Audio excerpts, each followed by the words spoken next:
Welcome to Talkin' Shit, the podcast where we get real about the unfiltered truths women face in the quest for perfection. I'm Jana, your host, a dietitian and fellow woman navigating the pressure to have it all together, the perfect body, career, relationships, and making it all look effortless. Who set that standard anyway? Here, we're calling out the diet fads, hustle culture, beauty standards, and everything else that keeps us feeling stuck. But we're not just venting, we're diving into how to break free and rewrite the rules on your terms. So, grab a coffee or a glass of wine and let's talk some shit. Together, we'll uncover how to live a life that's unapologetically yours. This is Talkin' Shit. Let's dive in.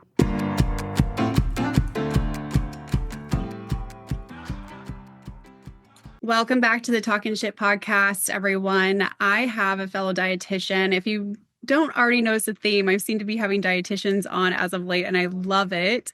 Michelle. So Michelle and I connected in 2019 in a mastermind group.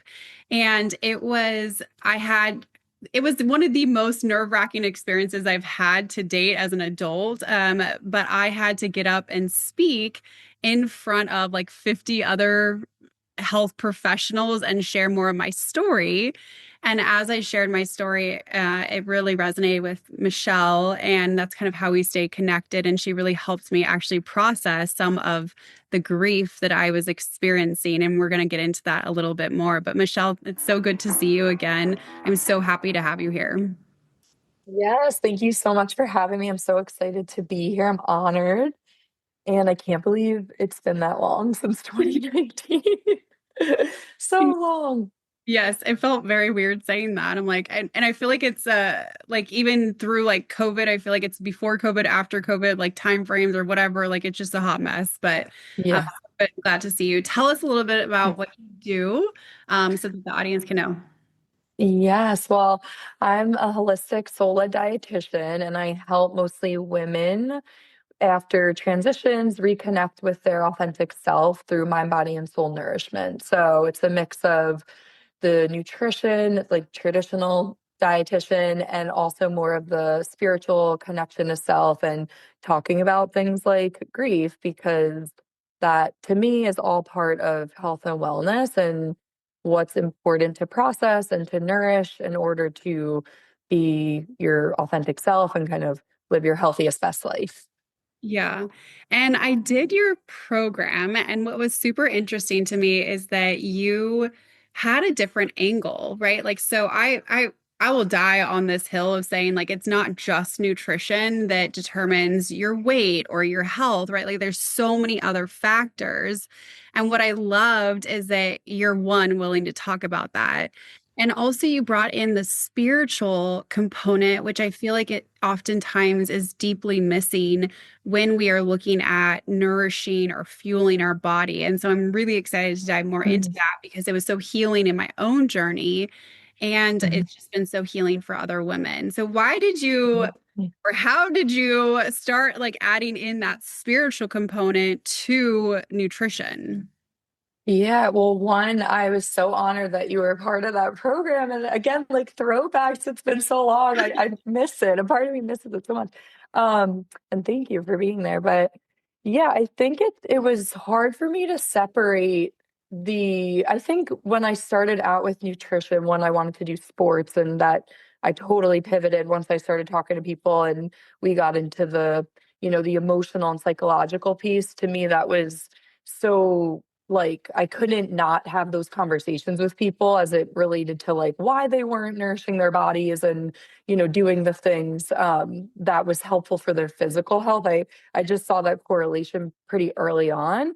And then also as with that, I kind of noticed, as you do too, Jana, like the struggles that mostly like specifically women have with their relationship with food and the overthinking, and in extreme cases the clinical eating disorders. And I think what really is helpful to kind of heal in that journey, among many things, is that spiritual component. So to me, spirituality isn't even just like connecting to this like woo woo higher thing, but spirituality is embodiment, connecting to your body, which we know that's so important in nutrition and physical nourishment. And then also that deeper sense of who you are, which I think we can relate. Like that that's also so important in healing things like our relationship with food and the physical, realm of things. So I just kind of saw it to be like as essential to talk about as, exercise and the food we're eating and the water we are or aren't drinking.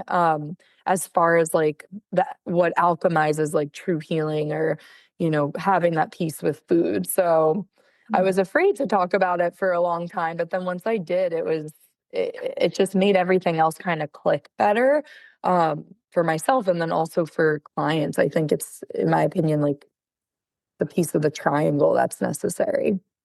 Yeah, it's so necessary. And when we can really see ourselves as a spiritual being, it really changes ultimately how we treat ourselves because I'm sure in this space you see like a lot of women are pretty mean to themselves. And Hmm. when we get into that spiritual aspect, it starts to really change that internal dialogue. There's a lot more love and self-compassion and understanding and acceptance that goes along with it that can be really healing as well.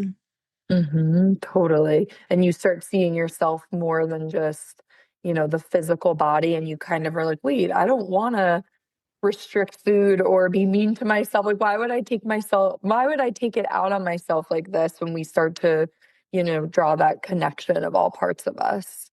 Ooh, yeah. Okay, so we are going to very specifically talk about grief. And Mhm. why do you, or I don't know, I don't want to use like put words in your mouth, but No, please. you are so good at talking about grief and staying grounded. So how did that come about for you and why is it something that I don't know if you enjoy it or if it's like hard for you, but why do you enjoy opening up that conversation for people? Well, thank you. I'm glad that it comes across like that.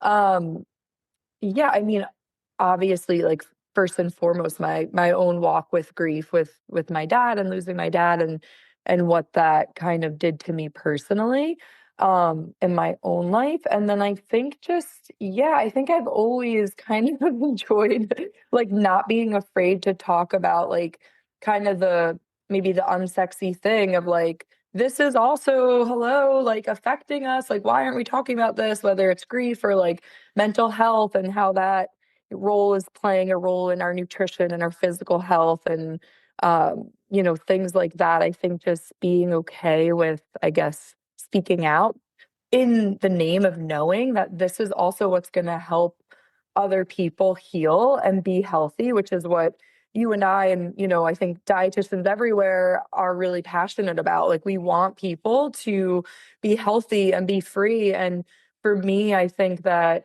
it's a kind of a taboo topic in our society and many cultures and many not. But it's like, let's talk about it because there's so much shame that can fester when we don't talk about topics like grief. And I don't know, I just if it can help someone else be like, wow, I'm not alone in this, or oh, that's how this is affecting me, and then in turn heal in some way, like to me it's worth it. So I think it's I don't know, I guess that to me that's important. Yeah. So I want to give context for this because for those that maybe have not thought about grief impacting them in their like their health journey or with their weight, I like to share a story of a lady that I worked with and she went to the doctor and the doctor will always tell her, like, you just need to lose weight, you just need to lose weight, and that's going to solve all her problems, which I hate when that happens. Eye roll. I Because it's hate like, that so yeah, much. I mean, maybe, yes, taking care of yourself, maybe that can help solve some problems. And I'm air quoting that, but weight loss isn't going to solve all of life's problems. And I feel like that's a narrative as it relates to women in particular and weight loss in particular. And so we just, through conversation, she was saying that she just really like she literally had a hard time getting out of the kitchen and stopping like eating. So she was like constantly eating and it was always in this like same space of her house. And as I'm getting like curious and asking her questions, it came about that she had recently lost her dad And she had a really close relationship with her dad, and they would always cook meals together in the kitchen. And so she felt like when she was in the kitchen in that space, she felt like she was with her dad. And so it made so much sense to me why it was so hard. It wasn't just, well, get out of the kitchen. They're literally telling her that was telling her to disconnect from her dad, who she missed so much.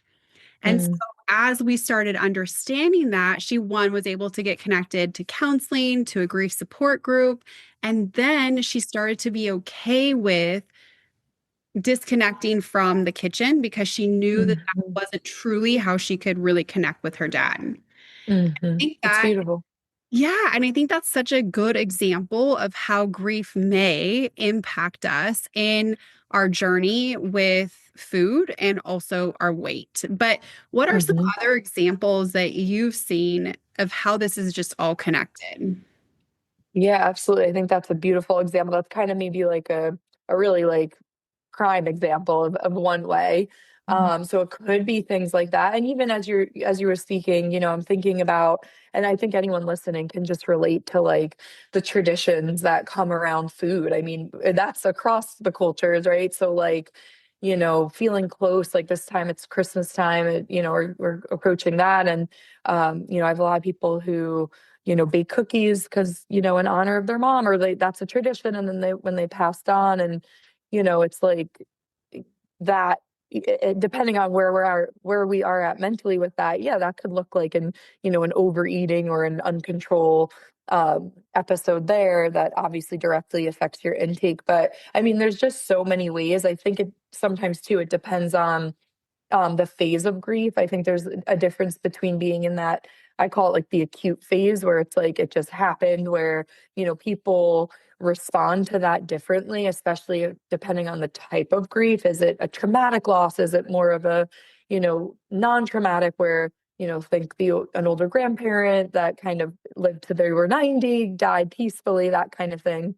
Both still sad, but our nervous systems are activated in a different way, typically, depending on. So there's just so many nuances, but a common kind of stress, like or response to traumatic grief is, they say the four F's: feast, fight. F is the sexual one, and then fawn, I want to say, is the other one. So feasting, all that to say, like feasting could be a very a common one. The emotional eating, or feeling like you can't stop eating, that's kind of something that could be a response to people in the acute phase. Or the opposite, where you're too stressed to eat, anxiety is through the roof, you're like, that's a response. So all those going back to your nutrition. And then I think probably more of what I see, like, and you might as well, Jana, like kind of years down the road, where um, unprocessed grief, that's kind of, if kind of getting stuck like a poop, like you're constipated, where it's like, so every time we're emotional or certain, we might turn to like these tendencies and have like the stronger response and do things like emotionally eat or comfort ourselves in a way that could be linked to trauma and all these things, right? But all that to say, like emotional eating from unprocessed grief, I guess, to say that in a shorter way, could also be a way that grief is impacting our nutrition and our health. So I think there's just so many things. Or like you said, with the location, like the kitchen is a pivotal thing. And you can't just tell someone to get out of the kitchen when it has all this meaning underneath it. So yeah, I think it can come up in a multitude of ways. Yeah, and so I want to flip that too, because so this is what I personally experienced is so my dad passed actually tomorrow will be like 11 years, I think. And Wow. he passed on his death certificate. To this day, his death certificate still gets me because they said cause of death was morbid obesity, uncontrolled diabetes, and heart failure. And it hits me because one, I'm educated in all those things and I couldn't save my dad. And now I work day in and day out with individuals who struggle with their weight, who have diabetes, right? Like, and so it's some, it it's healing as well. Like I have a passion for it because there's so much, like this is where I love education. But it's also like for me, how I responded to that is I was going to be so healthy, right? Like I was going to go, Mhm. and then it became very unhealthy Totally. at the other end, right? And so Mhm. even like when I see people that are like, gym rats, or they have to meal prep all the time, they can't have anything that's of dessert, whatever. Like I always wonder, like, did something traumatic happen to them, or now they're having this response because they Mm, don't want to be that way, which is what happened yeah. to me. And I had to, in my healing journey, I had to make it okay to be human first and Mhm. foremost, but also to Mhm. not go to that other extreme with food that can also Mhm. be unhealthy. That's, yeah, health anxiety. Like after, we see that where you might start doing certain things that could be unhealthy, guised under healthy, especially in our society, like where you can get praise or validation, where really then we're talking a different territory of unhealthy. Yeah, that's a really good point. So what does that look like when you're working with a client that has shared with you that they're in the grieving process, which it's kind of hard to say because I feel like that continues like for the rest of your life. I don't know, like there's different, like you said, there's different phases of it, or there's different things that, you could be like myself, I'm 11 years out, but there's still certain things that will come up for me that I'm like, huh, that's an interesting one. So Mhm. how do you support someone as a dietitian who's also shared this with you? Yeah, I think, and for anyone listening, like grief never goes away. We just kind of integrate it. We kind of learn to live with it in a sense. So, of course, that looks different, I think, like with our needs as we integrate it, but maybe certain anniversaries can re-trigger things and things like that. Um, but yeah, I think that the main things I would say is like, if sometimes I'll see people who are more kind of in like a kind of not so much acute. Sometimes people come and they're like, "Yeah, my mom, dad passed 3 months ago," right? And they don't, we're sitting, we're like, "Whoa, that is not a lot of time at all," like, so that's kind of maybe more in the acute. And I think with that, or even just kind of a more recent loss, like that's kind of how I see it. Like, where are we? Whether one based on the time that it happened, like the amount of time that passed, can kind of help me as a dietitian understand, like, okay, this person is probably not going to be, not always, right? But especially depending on the type of loss, be functioning and like, yeah, I'm ready to go to the gym. I'm ready to like, do all these things, right? And that's another way how it affects their health habits. Or maybe it's the opposite, health anxiety. It's like they are functioning like that. Mhm. But um, so I think attuning to kind of where when the loss was it like a traumatic loss? Um, and or have we processed the loss, and is it showing up through, maybe you're 10 or 12 years out. I had someone who, their mom died when they were little, and she was a 40 something year old woman and struggled a lot with binge eating and PTSD and all these things that we really saw a direct correlation to the passing of her mom. So that looked like, acknowledging those moments, right? And working with a therapist to continually, like, do what therapists can do so well, kind of working with the trauma so that we can unlink the heavy association of like the food for comfort every night, right? Because the poop, right, is stuck where we're still getting stuck on that. We're looping on that poop, right? Until we could pass it. So I think it just depends where someone is when and how it's kind of coming up.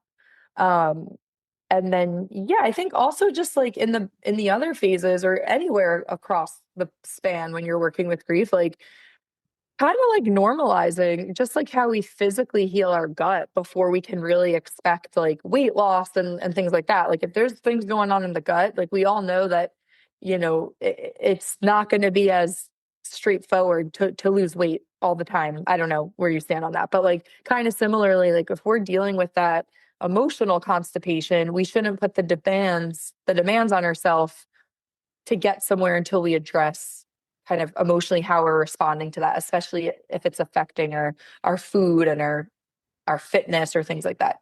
Does that answer the question? Yeah, because it could be so for example, like maybe if someone is going through this process, they need a much gentler or more gentle Yes. approach Yeah. to health, right? Like so instead of doing like 2-hour gym sessions and kind of beating up on their body, maybe they need more yoga flow, right? Or Hmm. instead of, or maybe some gentle walks outside where they can get some fresh air and just move their body versus running, right? Like, so Hmm. the approach really does, like, when we're looking at the individual, or like when I'm looking at an individual, I am assessing them as a whole person and their capacity for change.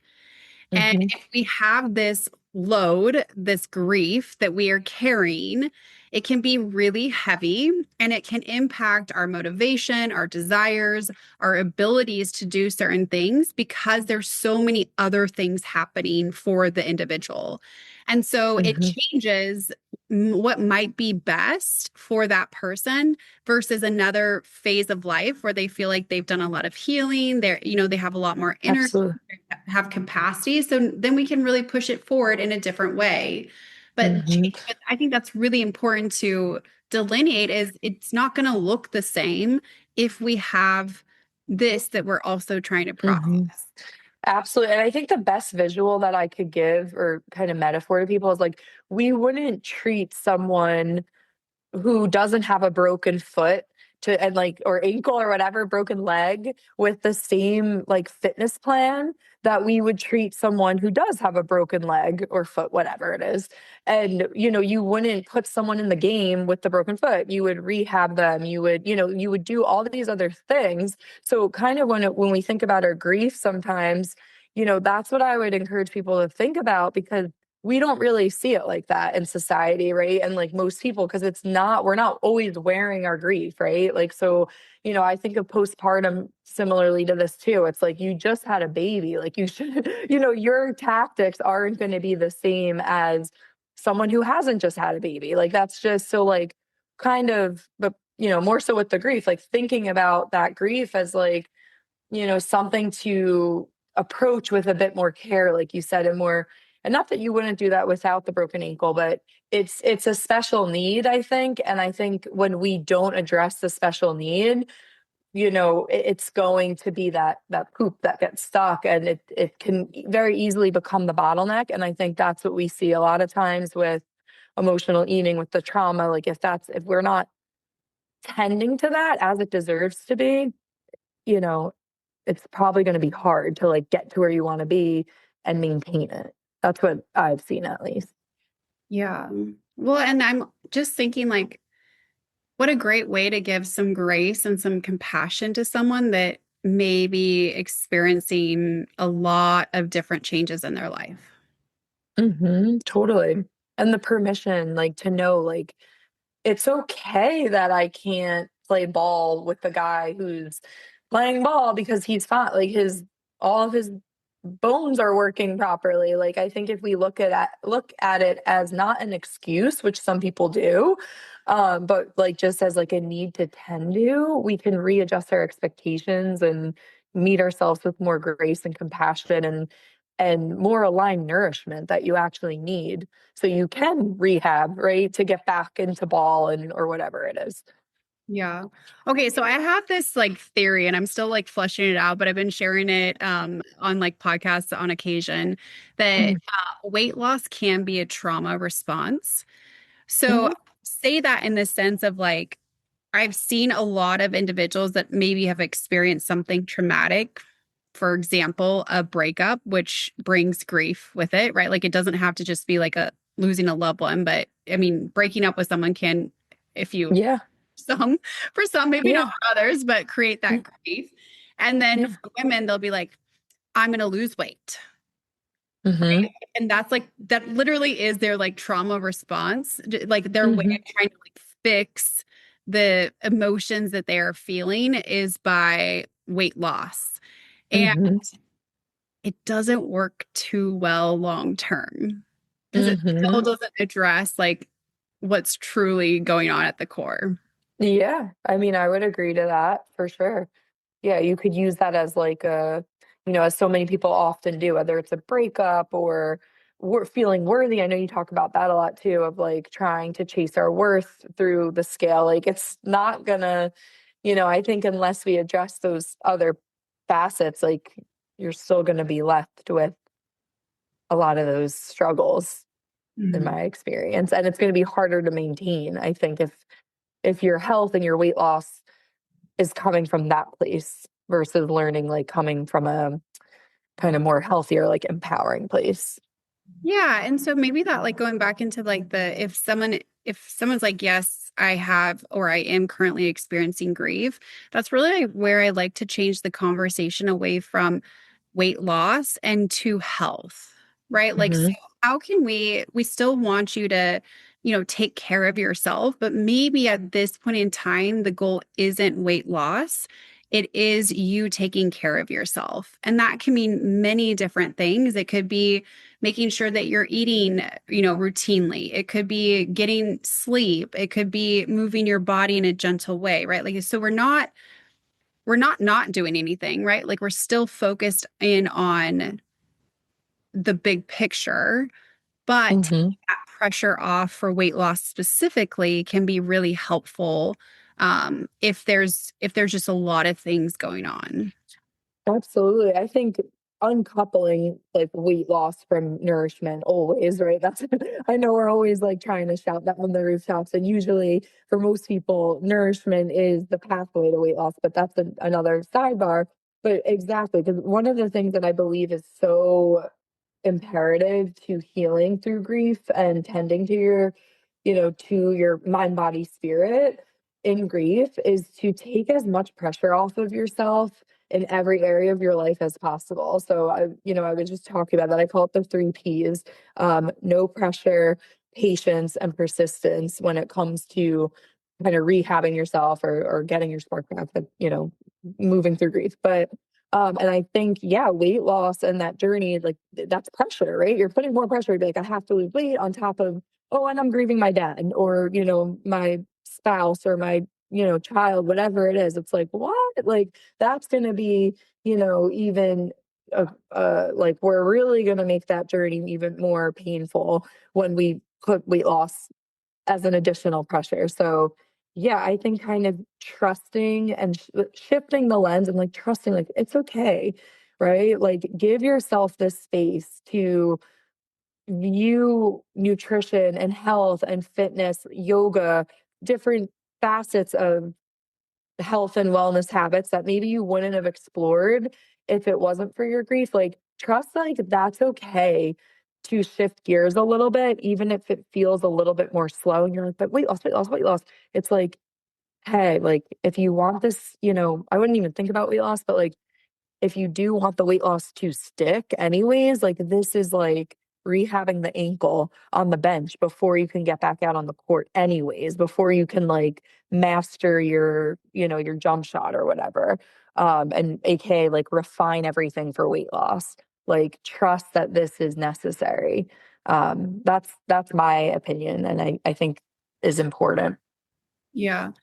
That's a hard one because a lot of people have said, well, I'm just going to gain even more weight if I give myself permission not to have to Yeah. really go into that health space. Do you find that though? Like when someone truly gives themselves permission to not have to do something, do you find that they gain more weight or like how does that work?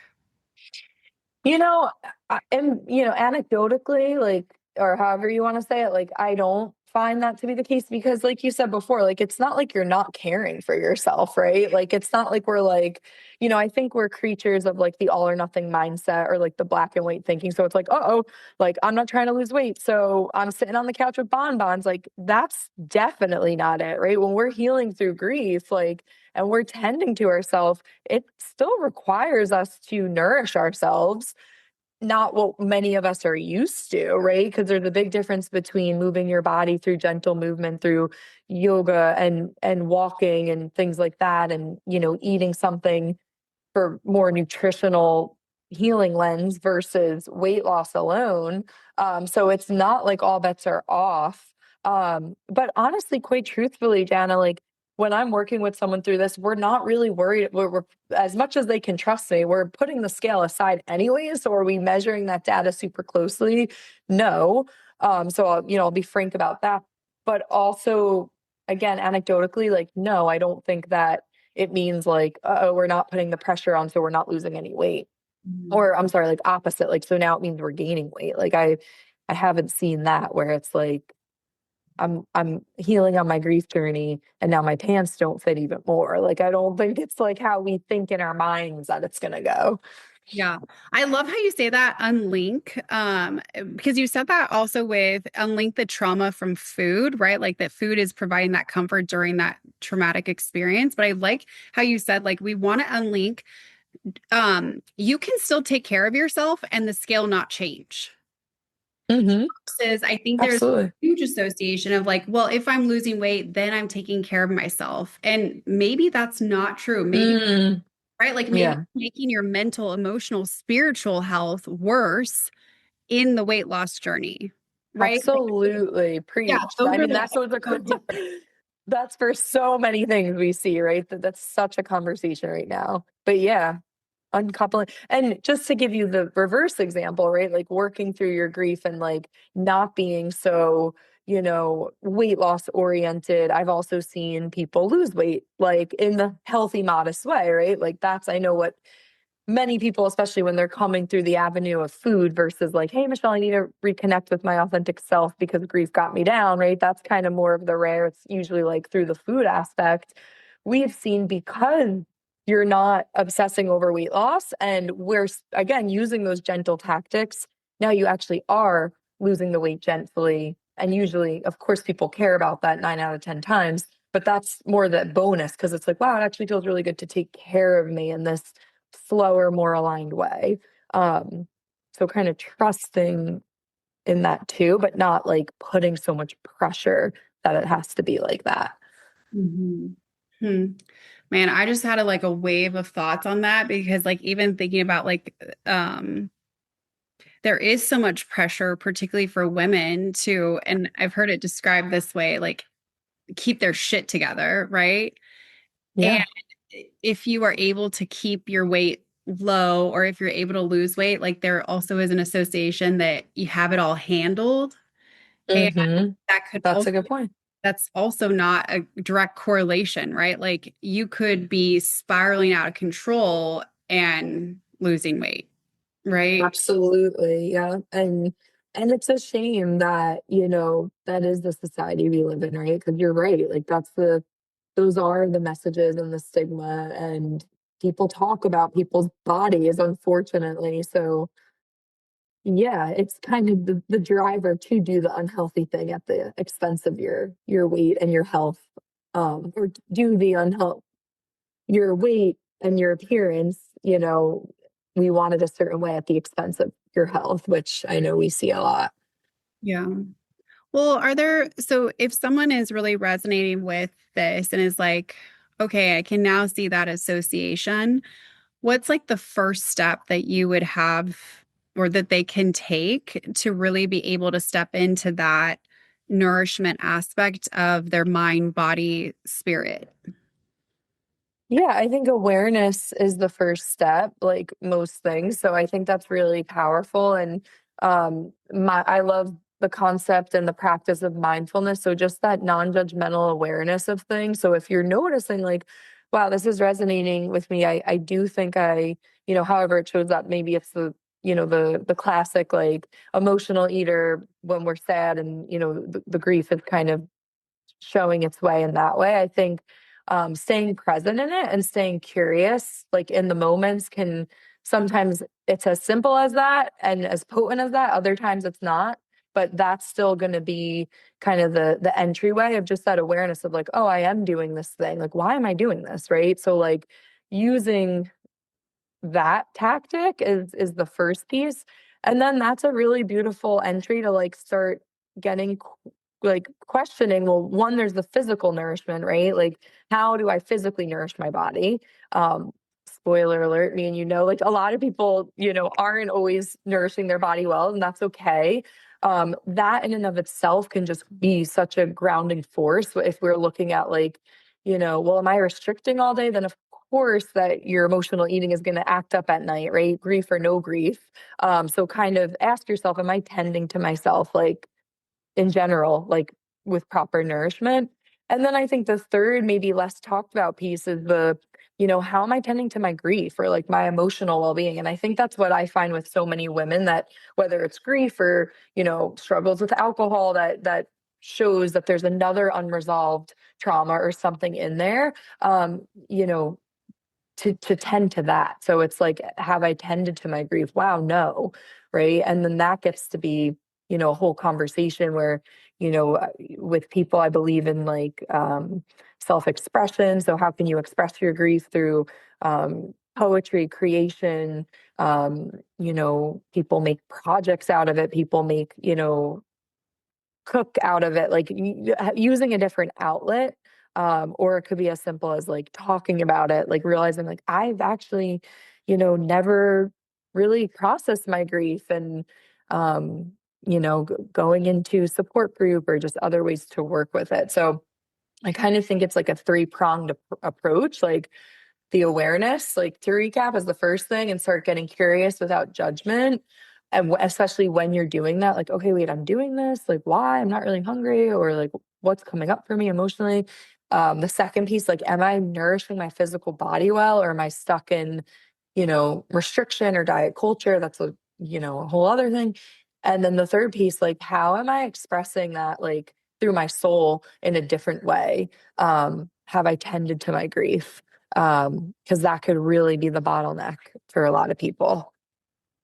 I don't know if that was too thorough of an answer. No, I Sorry. love that. Yeah, like getting curious versus getting critical, because it gives us so much more to work with. And then you can really tune into like what your body truly needs, because it's going to be different sometimes every single day. And it's Hmm. going to be different than someone else. And then I love how you said the Totally. nourishing your body with food, but also there's other ways to nourish our body, right? Like even connection can be one way to nourish our body. And then to Totally. express that. Oh, that's a hard one. I will say that Hmm. very hard one, because there's Yeah. for me, I had so much shame over the expression of it, because it was just like you keep moving forward. You don't talk about it. Like I grew up in a house we just didn't talk about shit. So that one was Yeah. really difficult, and to be given that permission to be like, oh, this actually is a healthy thing to do, was really a game changer. So I'm glad that you said that. Yeah. Yeah. And did you feel like it helped you when you were able to express? Yeah, yes and no. So at first it was like almost a rebound. Like I felt, because I felt the shame. And so there was a lot of emotions Mm. that came up with that. And then as I continued to do it more, and I will say in safe spaces, like with individuals that aren't going to shame you again. So you do have to be Mhm. really mindful. Absolutely. Yeah. Yeah. You have Hmm. to be mindful of the space that you are sharing this in. Then it became easier, and I noticed like, oh, I wasn't turning to the alcohol, or oh, I wasn't turning to the Ben and Jerry's, which was my thing, or like then those things started change in the expression of that, or oh, um I'm not beating myself up so much, right? Like the internal dialogue started to change. Yeah.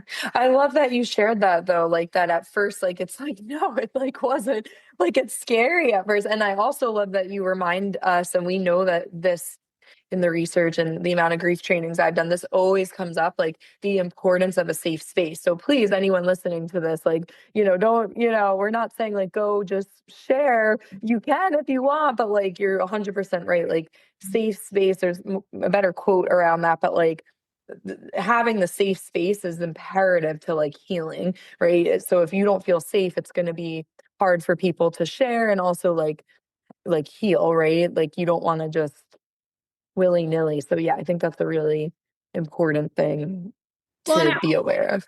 yeah, I also want to give individuals permission not to judge themselves as well in this, because I didn't actually start addressing my grief until like 9 or 10 years after my dad passed. Because Mhm. like when he passed, I was in grad school, like I was working like full time. I was running for city council, like I was doing all these things, and I didn't have time to process, Right. right? Yeah, no one wants to deal with it. Right. Hmm. And so I just kept pushing it off. I'm like, you know what? This is fine. Like you just keep moving forward because life doesn't stop, right? Like these are all the things that were going through my mind Hmm. until you do have to eventually address it, right? Like because for me, I was in the same patterns, like same stuckness, all these things. And thankfully I had someone that was really direct with me and was like, are you gonna address this or not? Because if you don't, then Hmm. you're gonna keep getting the same results. Yeah, wow. So it can be like some people might be listening to this and like, well, yeah, but that happened 15 years ago. I And love that Mhm. yeah, it can still be unresolved. Yeah, and you're so not alone in that, I'm sure, as you've seen. I have a really good friend who I'm so proud of her. Like, um, she lost her dad when we were little, like in middle school, and like she barely talked about what did I know too, right? As we're growing up, like, Yeah. um, I don't, but she didn't really talk about it, and long story short, it wasn't until like 15 years later that and because it's similar, I don't know the exact experience that you saw come up all the time, but she was kind of noticing like in her relationship patterns. And then, anyway, so and what she's done with it now is so beautiful. And it doesn't have to be like this, but she's a volunteer for young kids at a grief camp. And you could just see how she's healed. And I know that sounds so cliche and whatever, but like it's really like help like having integrated it because there's a grief doctor who I really like, blinking on his name. I wish I could. Oh, Dr. Wolfelt. I did one of his trainings, and he calls that the uncharted grief, or so like the grief that was uncharted, like it never left the trail, it never left the trailhead. He says so. It's like he believes in in order to live well, we need to mourn well, and I think, in my opinion, living well is being healthy. So if we don't mourn, which is to express our grief outside of us, it's always probably going to creep in the background somewhere, right? Like whether it's relationship struggles or food struggles or alcohol struggles. So we have to take our grief off the trailhead and chart it. You know what I mean? So I totally think that's, what you're saying is so spot on. Yeah. Well, Michelle, I so appreciate you being willing to open up this conversation with me. And I hope that it allows someone to start chartering their Yes, yeah. own grief and not have any shame around it and have full permission to really do what they need to do to fully nourish their body. So thank you so much Yes. for your time. Yes. Thank you so much for having me. This has been Talkin' Shit. If you like this episode, please give it a thumbs up or leave a review on the Apple Podcast app. If you want more episodes, click that subscribe button. And if you want to learn more, visit healthwins.org. Talkin' Shit is produced and hosted by me, Jana. This production is also made possible by the Community Media Access Collaborative. Learn more at cmac.tv. See you next time.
This has been Talkin' Shit. If you like this episode, please give it a thumbs up or leave a review on the Apple Podcast app. If you want more episodes, click that subscribe button. And if you want to learn more, visit healthwins.org. Talkin' Shit is produced and hosted by me, Jana. This production is also made possible by the Community Media Access Collaborative. Learn more at cmac.tv. See you next time.